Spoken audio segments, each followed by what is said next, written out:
Stop condemning your partner because they're different. You heard me. Stop condemning your partner because they are different.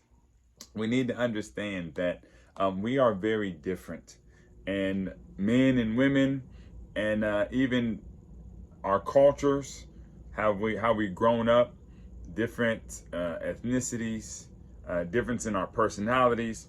We have a lot of differences, and we need to make sure we are not condemning one another, judging one another for being different. It's part of our nature. Contrary to what some people believe, some people try to tell you that men and women's brains are the same, they operate the same, because there is an agenda that they're trying to act like, we're all the same, and we should be able to use the same bathrooms, and there's this crazy agenda. Yeah, the truth is we are different. You need to realize what is going on and understand. You can look around and see naturally when kids are born. All right, who matures faster, a guy or girl? All right, who grows up faster, a guy or girl? Starting off, a girl, of course. All right, you don't need someone with some PhD degree to tell you that men and women are the same. You know this. This is natural information. So girls typically mature faster and quicker mentally and physically than a boy does. So understand that they are different, regardless of what some people say. Most experts are in agreement that men and women are different. Their brains operate different and they work different. Okay, so that being said, let's go into some of this information. So speaking of women's brains, all right, women excel in several measures of verbal ability, pretty much all of them, okay, except for verbal analogies. Women's reading comprehension and writing ability consistently exceed that of men on average. They outperform men in tests of fine motor coordination and perceptual speed. They're more adept at retrieving information from long-term memory, according to Stafford Medicine magazine. So we understand that women's verbal abilities and cues, long-term memory, is better than men's. Okay, understand that. Women, they connect all their wires in their brain. Everything's connected to something else. All right, their kids are connected to their husband, are connected to their mom, which is connected to their school, which is connected to their sport. All right, and so they're all connected. Understand that men, their brains work differently. Listen to this. Men on average can more easily juggle items in working memory. They have superior visual spatial skills. They're better at visualizing what happens when a complicated 2 or 3-dimensional shape is rotated in space, at correctly determining angles from horizontal, at tracking moving objects, and at aiming projectiles. Okay, so we understand that this is not every case. Of course, if you saw the movie Hidden Figures, you saw those women who really excelled at math, and we wouldn't be able to be in space without the women that worked on that project. So there's always exceptions to the rule. So understand there are some women that excel highly at different math and abilities, and there are men that can excel at verbal skills and writing. But it is important for us to know that inherently we are different, and women have certain tendencies and men have certain tendencies. And the problem comes in where we condemn one another for being different. We can't condemn each other for our differences or put each other down for our differences. We need to be able to work together. One of the biggest problems that we run across in the relationships is determining that our way is right. our way of doing things is the right way. Okay, one person does the dishwasher loading this way, and the other person does the dishwashing loading this way. And someone says, well, this is how you're supposed to do it. No, this is how you're supposed to do it. In most situations, it doesn't matter. We really need to determine in any situation 3 things. Is it that I need to change? Is it my spouse that needs to change? Or is it I need to just accept it as is, all right, and not let it bother me? Because a lot of situations, if it's not sin, someone doesn't need to change. It's just a difference of opinion or a difference in viewpoint. We have to allow each other to be different. And we have to understand that God made us different. And he made us to complement one another. All right. He created man. And he said, it's not good for man to be alone. I will create for him a helpmeet. And he brought the woman to the man, and he brought them together to complement each other, not to be the same. He did not create 2 men. As I say, it wasn't Adam and Steve. He did not create 2 women.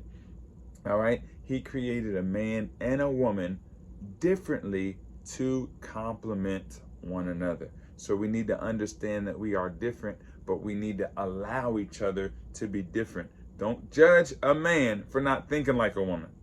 Don't judge a woman for not thinking like a man. We have to accept one another's differences and appreciate. That's what this is called.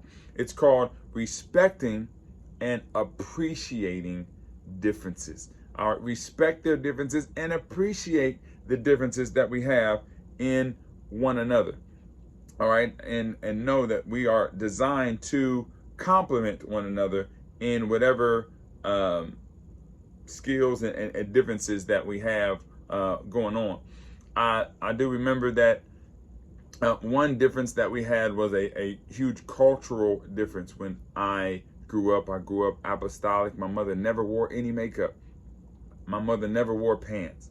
Okay, they taught against women preaching. This was in my psyche. I used to be offered girls and I would say, no, I'm not going to date her. Why? Because she has earrings. I'm not going to date her. Why? Because she has makeup.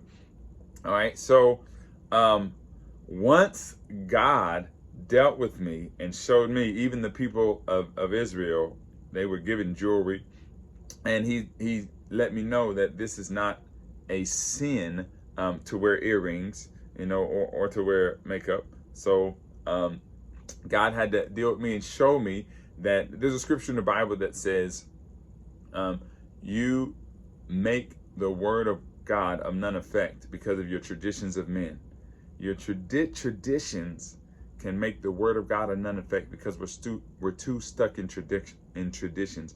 But we need to understand these traditions are constantly broken because we are understanding that it's not wrong or right. Earrings are not wrong or right. Okay. Now we can't condemn one another. It is perfectly fine, whatever culture that you are in. You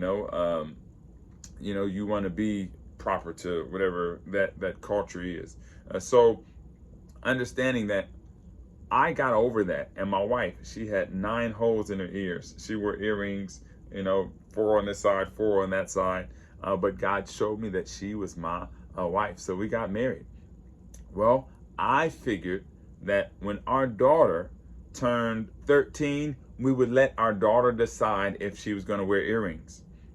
Well, 2 months after the baby's born, my wife says, okay, it's time to get her ears pierced. What? Wait a minute. Hold up, man. We got to wait till she's 13. We can't get her ears pierced now. We can't force her to get her ears pierced. I was completely against that because of my upbringing, my tradition.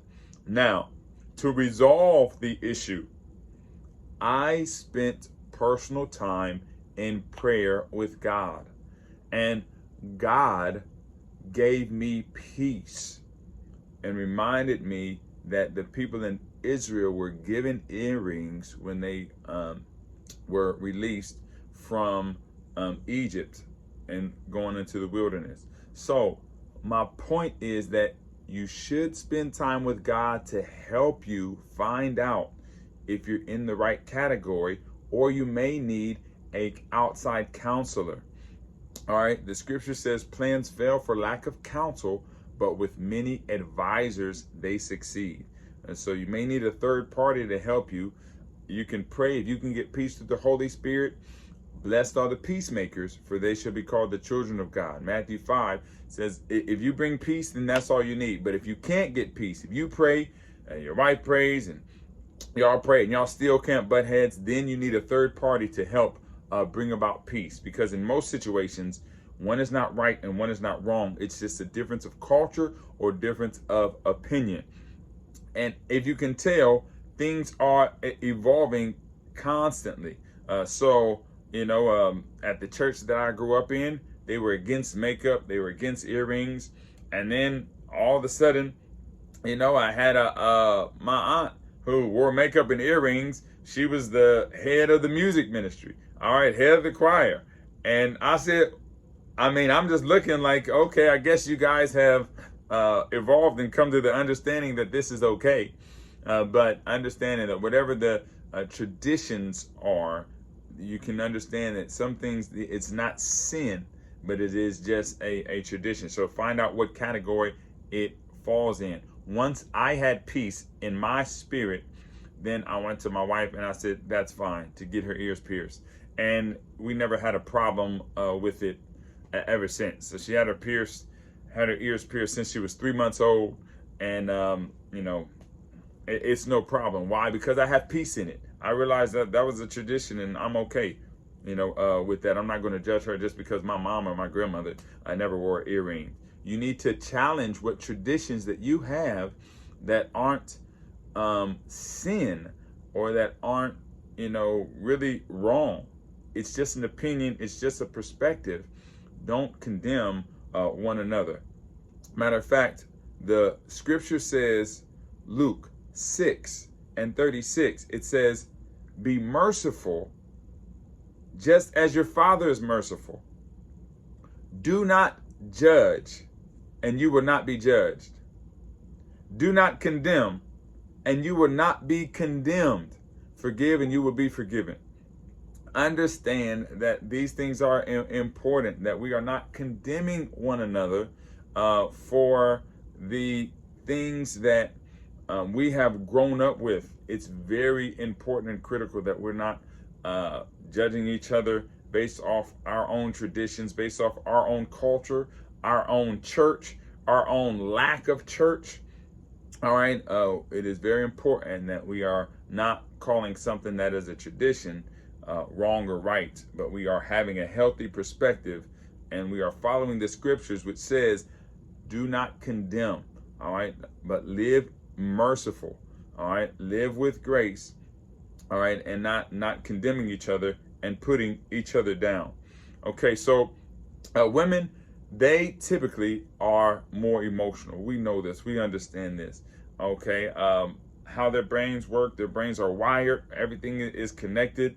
One reason that they remember things so well is because they are so emotional. And when your emotion is attached to a memory, you remember it longer, and it is etched in your memory. That's why you may have different thoughts or memories in your past. When you have an emotion attached to it, then you remember that thing like it was yesterday.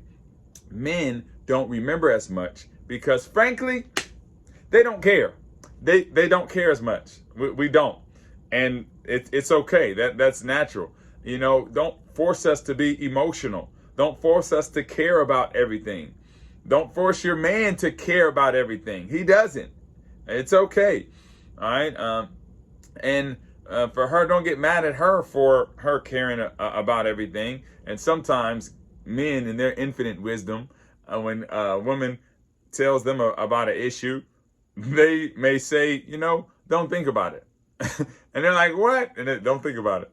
And then women, when they try to give guys advice, oftentimes they say, well, you need to talk about it. You need to talk it through. And men are trying to avoid the issue, but they literally have areas in their head where they can think about nothing. This is proven. They can think about nothing. All right. Men, they can, what's in your mind? Nothing. They can literally chill and relax. Women, on the other hand, typically, they can be highly irritated by this, because there's nothing that irritates a woman more than to see a man doing nothing. All right. It's a big problem, typically, for a woman. And so, again, we are all different. It doesn't apply to all women, and nothing applies to all men, but there are generalities that we can make and that we can understand, and why one has a better memory than the other. I tend to write things down because I want to remember them. And even if conversations, even if arguments, if I want to remember what happened, what I said, I will write down or record what is said. That way you don't have to argue over, no, you didn't say that. Yes, I did say that. No, you didn't say that. Those arguments are futile if you don't have any proof or any evidence. Also, make a decision that you're not going to argue over what somebody else said. You can argue over what you remember and what you heard. So, for example, if your wife says, I told you that we were having dinner, going to JL's dinner, our daughter's dinner on today. And it's easy to say, you never told me that. No, you didn't. But then you're arguing, yes, I did. No, you didn't. But if we say, I don't remember that, or I didn't hear that, then at least we can get past the bickering, okay? We don't have to argue over what somebody said, what somebody did. We can just simply let them know, I didn't hear that, or I didn't remember that. And that's okay. But don't argue and say, you never told me that, you never said that, because they may have. But our minds are fallible. They have unfortunately, our minds are not perfect. We don't remember everything. We don't know everything. We don't hear everything. But we learned through psychology that even what we think we heard, we may not have heard. What we think we saw, we may not have saw. Our minds play tricks on us. There's a song that said, oh man, homie, my mind is playing tricks on me. Your mind does play tricks on you. So understand that there's no reason to bicker over something you are not for sure about, that you don't have evidence of. Just let those kind of things go. Put those in the category of accepting. We are different. You have men, typically, even T.D. Jakes talked about how men have he motions. So for a woman who may have emotions, they typically talk a lot when they're stressed out or frustrated. And a man, when he's stressed out or frustrated, he gets extremely quiet. All right? Why? He's emotional.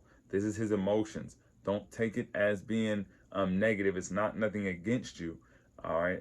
This is how a man's makeup is. All right? And understand that a lot of times men know that you need to know that a woman is not attacking you because she's talking about the problems at work and the problems in the house and the problems that are going on. It's not an attack on you, but this is how she processes what is going on. So don't take it negative and don't get mad or upset because she's talking about issues that are going on throughout her day. This is how she processes those issues, and she oftentimes needs a listening ear. And so being there just to listen, not to solve everything, but just to listen is important, and to listen and to validate. Without judging, we need validation. So simply saying, right? Yeah, right. I had a whole conversation with my wife just by saying, right. Like, right.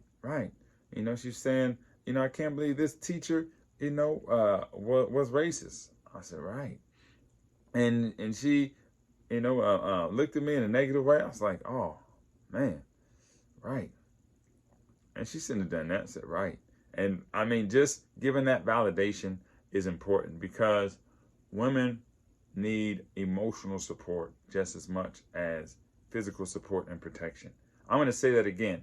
Women need emotional protection just as much as they need physical protection. There was a couple who was talking, and every time the wife would make a comment, her husband said, "That's not my problem, that's your problem.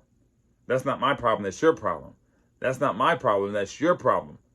His wife got so angry. They were sitting next to the pool that she jumped up and tried to stomp away next to the pool. She slipped and she fell and she bruised her hip. Immediately, her husband jumped up and ran to her side to help her. She said, "Get off of me," and limped away with her bruised hip. And he said, "Are you okay? Can I help you? Can I get something for you?" Why is it that when she fell, her husband didn't say, "Well, you fell. That's not my problem. That's your problem. You look like you got a bruised hip. That's not my problem. That's your problem." Why didn't he do that? It's because he knew the importance of protecting her physically. However, he was abusing her emotionally. No different than if she had failed and said, "That's not my problem, that's your problem." That is a horrific viewpoint, because who would let their wife be hurt and bruised down, by themselves? But we do it oftentimes emotionally. We need to be sensitive to their emotions. And just like he would help her up physically, he needs to be there to listen to her emotionally, to hear her, to validate her. All right? One of the greatest things you can learn to say is, "I can understand why you think that. I hear what you're saying." Practice that. All right? Write down on your paper that you should have. You should have your a paper, by now. But first, I'm going to write down, "Do not condemn for being different." Do not condemn for being different. Do not condemn for being different. All right, I want you to write that down. All right, and then I want you to write down, "Protect each other emotionally as well as physically." Protect each other emotionally as well as physically. Understand that we are different and we shouldn't judge each other for being different. Sometimes one person is a morning person and the other person is a night owl. All right, one is not right and one is not wrong. Somebody says the early bird gets the worm, but think about it. The worm got up early too, huh? It wasn't good for him. I heard another comment that said, "It's the second mouse that gets the cheese." It's the second mouse that gets the cheese. So you understand that sometimes it's not great to be early.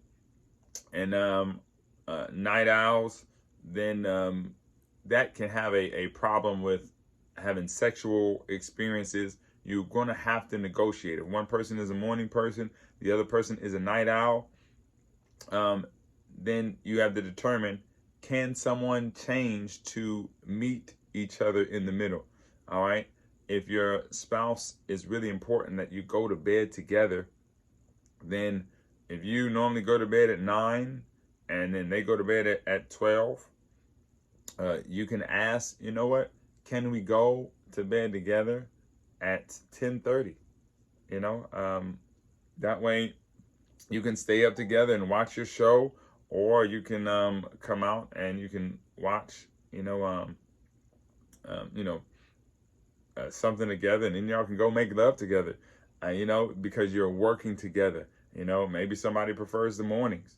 As long as you guys are working together And understanding that love makes requests, not demands. Love makes requests, not demands. So you can request someone, but don't judge them or condemn them for not getting up early or not going to bed as early as you, because we are all different.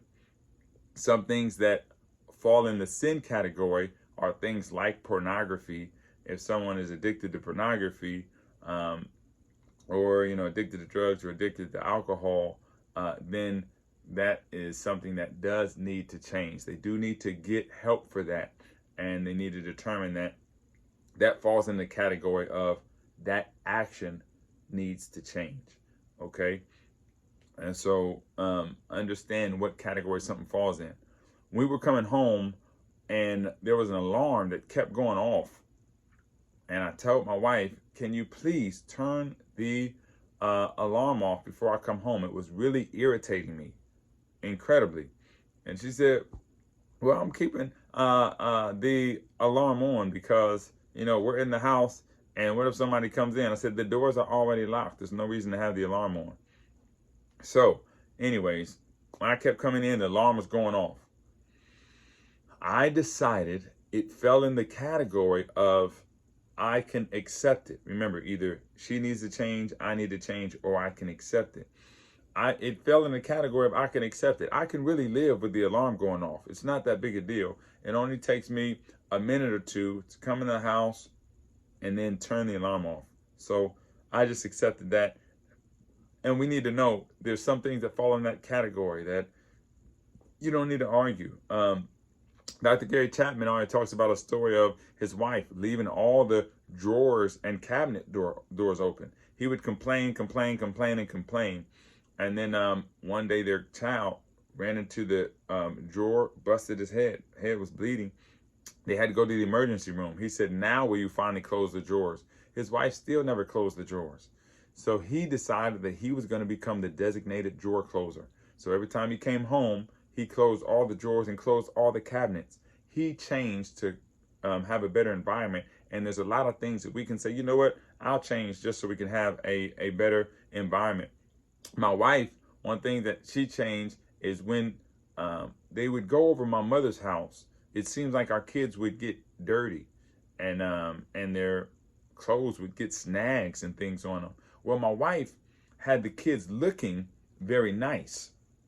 And so she was very frustrated and upset that their clothes would get dirty or messed up, or other people would be borrowing them. And so it would cause all these problems.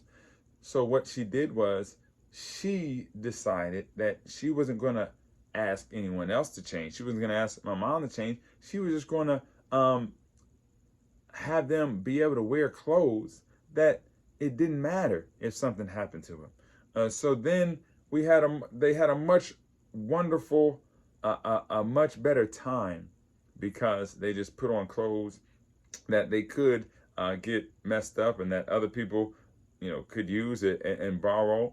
And so then it was okay. They put on those outfits and out the door, they're able to see grandma. And so understanding what category something falls in. All right, do you need to change? Do they need to change, or do you need to accept it? Okay. So write those categories down. Do I change?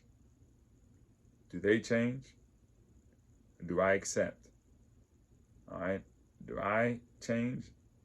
Do they change? Or do I accept? All right. Find out what category something falls in so that you can determine what you should do.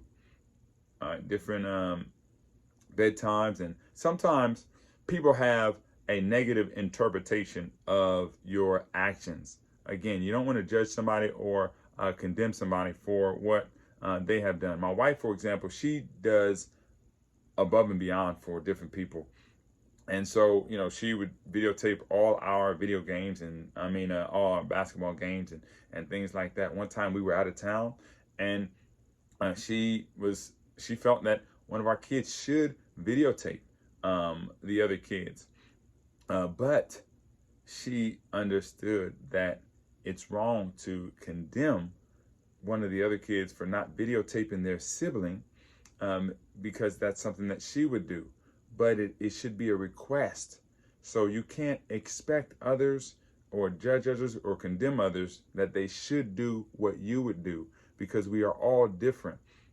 Just because you would pick up those clothes and he stepped over them, all right, doesn't mean that he's doing something wrong. And you may have to ask him, because how the men's brain works, if they're thinking about something else, they don't connect the dots between what they just stepped over. Their mind is about what they are going to. So they may have stepped over 2 shirts, and then you said, hey, can you pick up this shirt? And they pick up the shirt, and there's 2 shirts on the floor, but they only picked up 1 because you only asked them to pick up 1. So, and that could be frustrating if you're judging them. But if you decide that, you know what, it's okay, I will need to ask again and again and again. If you accept that, then you will have much more peace in your life and say, you know what, can you get the trash? And the next day, can you get the trash? And if you have an expectation to ask, it will be much more peaceful versus you didn't get the trash again. Are you ever going to get the trash? Okay. Now, at the same time, you should work on meeting those needs and initiating.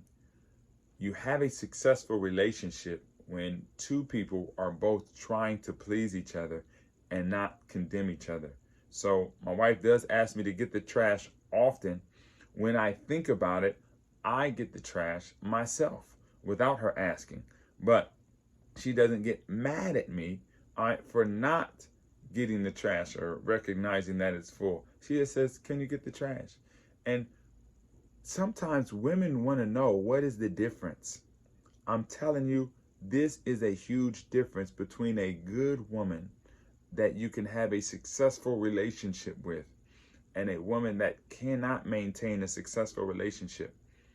I will be the first to tell you, my wife is amazing. One reason she's amazing is because she is willing to ask me to take the trash out every day. Okay? And another woman, I'm tired of asking him, why I got to ask him every day. And now you're complaining every day.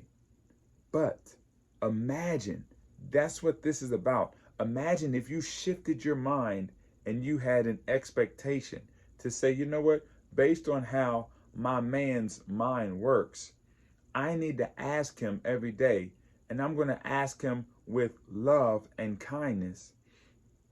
You just revolutionized your relationship because you learned how to speak with love and kindness. What is the Bible says, let every word be full of grace, seasoned with salt. All right, so it's talking about speaking with kindness. So imagine every day, because you had to ask him again, you were to say, can you please take the trash out? With a good attitude and a good spirit, I guarantee he would be motivated to do it on a daily basis. And he may just want to hear your voice if you smile at him and say, can you take that trash out? He may be looking forward to that. But understand, guys, also, you should initiate. And I'm just saying that as an example, but anything you ask him to do. And for men, it's important that the women understand that you need to be specific. So oftentimes, if you say, hey, do this, this, and this, can you take the trash out? Can you clean out the garage? And can you wash the car? Well, those are 3 instructions. So they may not get done, but they're all downloaded in his psyche. So he may think about doing them at some point, but it's not likely they're going to get done when you want them to get done. But if you are more specific and ask him at the time you need him to do it, like you say, okay, this Saturday, can you help me clean out the garage between 4 and 6 o'clock? Then you're likely to get a much better response. And then when Saturday comes, you give a reminder. Say, don't forget, I need your help on the garage between 4 and 6 p.m. Then you're going to get a much better result versus condemning him and say, I've been asking you this for years. All right. Men are motivated by words and beneficial things that you can say. And so even for our women, let's not condemn. If you want a pie, her to cook a special pie, don't say, man, I guess I won't get a pie since the baby's born, because now you have reduced yourself to childish behavior. When I was a child, I thought as a child, but when I became a man, I put away childish things. So let's not be childish and let's not complain, but let's make requests, and don't make demands. All they are requests. It's an opportunity for someone to love you in the way that you feel loved. And sometimes there's skepticals versus being adventurous. Skeptical versus adventurous. I'm an adventure taker, and I'm willing to go out, bungee jump. And some people, are skeptical, and they're more reserved. But we can't, again, condemn each other for being different. But we need to find a way in the middle. When I, would drive with my dad, sometimes my dad would pick up anybody, on the road. My wife asked me never to pick up someone. So at the same time, again, as our last section, we went over the order: God, your spouse, your children, and then everyone else in that order of priority. So if God does tell me to pick someone up, I will pick them up. But if God doesn't speak to my heart or to my spirit, you know what? I'll let them go, because my wife's security is more important. Your wife needs to feel secure, and you need to find a place of security. Your husband needs to feel secure in listening to one another in order to please each other. So understand that. So I don't pick people up, especially with my wife or my kids in the car. I drove past a woman who was in the rain. But you know what I did? I prayed for her, because some people can set you up. I called my wife in the situation, and I did see her with a cell phone, so I figured she was going to be okay. So you can pray for each other, but understand that your relationship with your spouse needs to be priority. It needs to be priority. You're more concerned about her, and you look out for each other. Appreciate that. What if it was a setup? What if it was a setup, and had I stopped in that situation, I was going to be robbed? Okay, and I have literally given someone a ride, and they have stolen my card, out of my car from giving someone a ride. My wife, had she been there, I would have not given that person a ride, or she would have been staring at them so they wouldn't been able to steal. So understand that being adventurous and being skeptical, don't condemn each other. My wife asked me not to go to the ATM at night. Okay, and I don't go to the ATM at night, not because I'm scared or I'm in fear, but because it makes my wife more comfortable, depending on the situation. So prioritize your wife. Love considers others above themselves. All right, love your neighbor as you love yourself. These are important principles, but that is what love is. Love is saying, you know what? I'm going to do this because it pleases you. So, and that's okay. Understand that some people are optimistic and some people are pessimistic. And, some people see the glass as half full. Some people see it as half empty. I do think it's important to look on the bright side, but it's also good that you're not so trusting of everyone. So my wife is not trusting, and I am typically more trusting, but to hear each other and to understand each other is important. The Myers-Briggs is something that we went over. Found out some people are introverts and some people are extroverts. And I used to judge people for not being extroverted. But an extrovert is someone who gets energy from being around a lot of people. An introvert is someone whose energy is drained by being around a lot of people. The problem comes is if we condemn introverts for not being around us as extroverts. And you can have individuals, introverts or extroverts, or you can have families of introverts and extroverts. One time, my wife and her family, they are full of introverts. They wanted to have a Father's Day with just a few people. and have a very intimate Father's Day. My dad's family, they're full of extroverts. They wanted to have a Father's Day with everybody. And they said, bring your whole family. Let's all eat together. Let's have a huge Father's Day with everyone. And I said, no, we're just going to have it with her, with my wife's father and a few people. And we stopped by my father's event, his Father's Day dinner with everybody around, just to drop off his gift and to say we love you, and to go to the small dinner we're having with her father. Well, one of my sisters got mad, said, you spend more time with your father than you do with our father. My wife said, that's ignorant.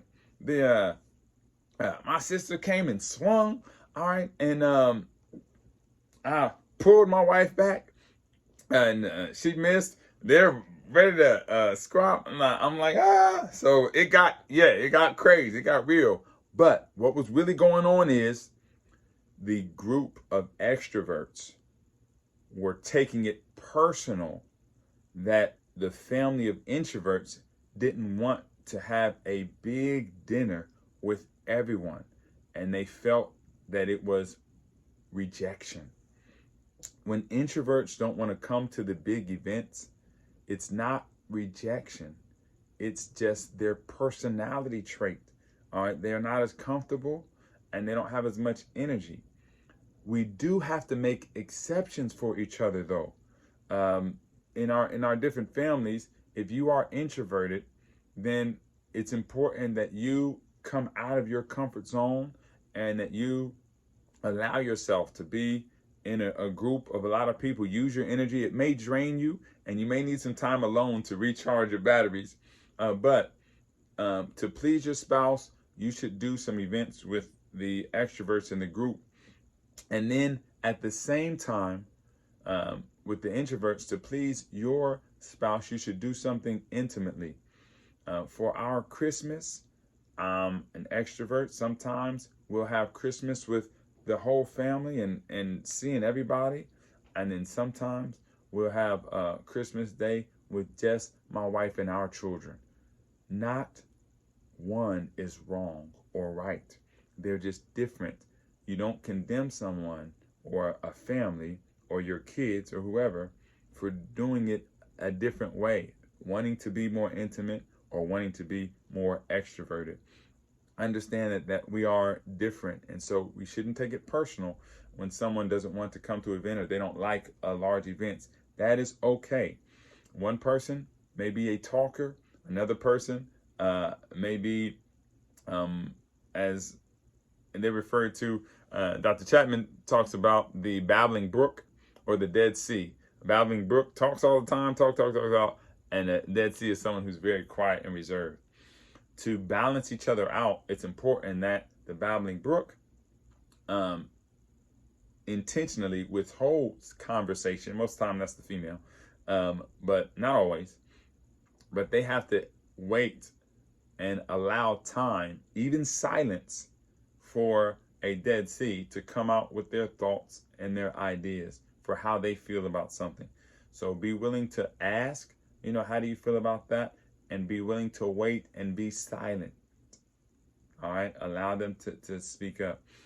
And then those who are Dead Sea Scrolls, they need to write down your thoughts and your feelings, and so that you can be able to have a conversation with your spouse, and so they can know what's in your heart, because your words can reveal the heart. If you don't talk, you're not able to feel close and connected. So you do need to share what's on your mind so it can come out your mouth, so that you can have that relationship satisfaction that they need. The number one need for a man is companionship, and it's supposed to be through marriage.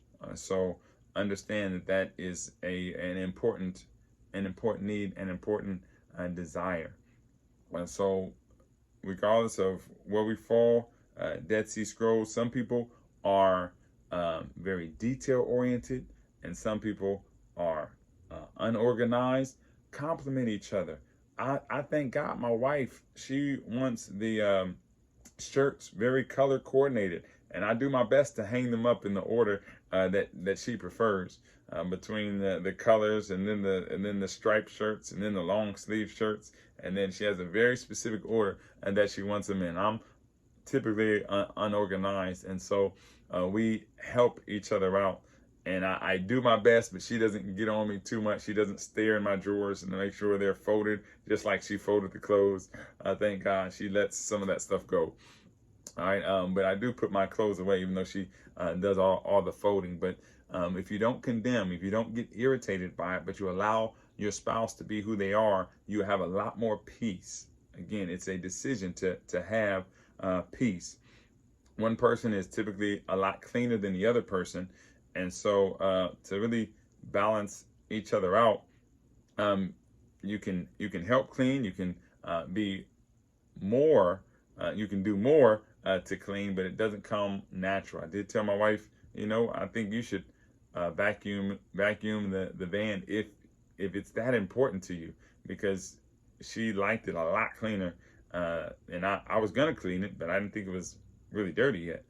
But if it was that important to her, then she did say she would clean it. And so she stopped getting mad at me for not cleaning, because we all have different backgrounds. Her father worked 3 jobs and cooked and cleaned and took care of the yard. All right, amazing. The things that he did.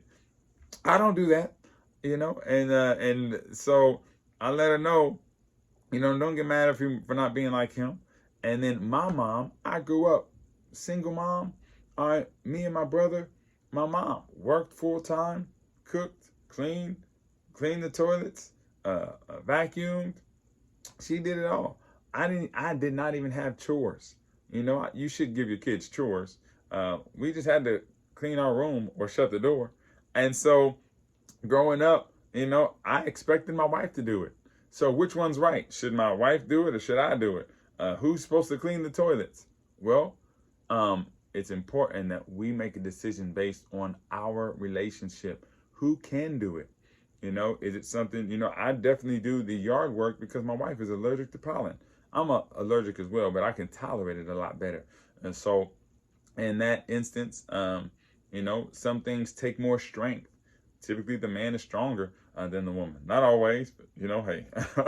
But if it takes strength or it takes height, sometimes it takes a man to be able to do it. But you have to work together and show love towards one another, but appreciate each other for having a different opinion and a different thought, a different viewpoint than one another. So sometimes in a conversation, you are not looking for a different viewpoint. You just need agreement and validation. And we need to learn how to say, you know what, I can see why you think that. I can understand where you're coming from. So when we do that, all right, that is very important, because then we can appreciate the differences that we have through one another. A lot of times one person is more spontaneous and another person is more methodical, okay? One person is more logical and one person goes by intuition. They just feel that it's wrong or they feel that it's right. One time our children were going to go to bed, and I said, they're going to be fine. I think our daughter's old enough to watch herself and our kid. She's of age legally. And then my wife was like, well, what about the door? The door doesn't lock all perfectly. And I said, yes, it does. He said, no, it doesn't. I was like, well, I said, you know what? If you're not that comfortable, then they can stay with your mom, and then we'll pick them up at like 2 a.m. But we had that conversation. And when she talked to her mom, she did decide that it's okay for them to stay at our house because our daughter was old enough and to watch our son.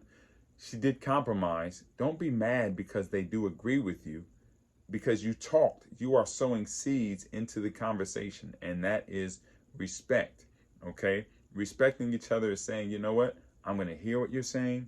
I'm going to hear your viewpoint, and I'm going to consider it. So just because someone changes their mind at the end, we shouldn't get mad that we had to spend all the time talking.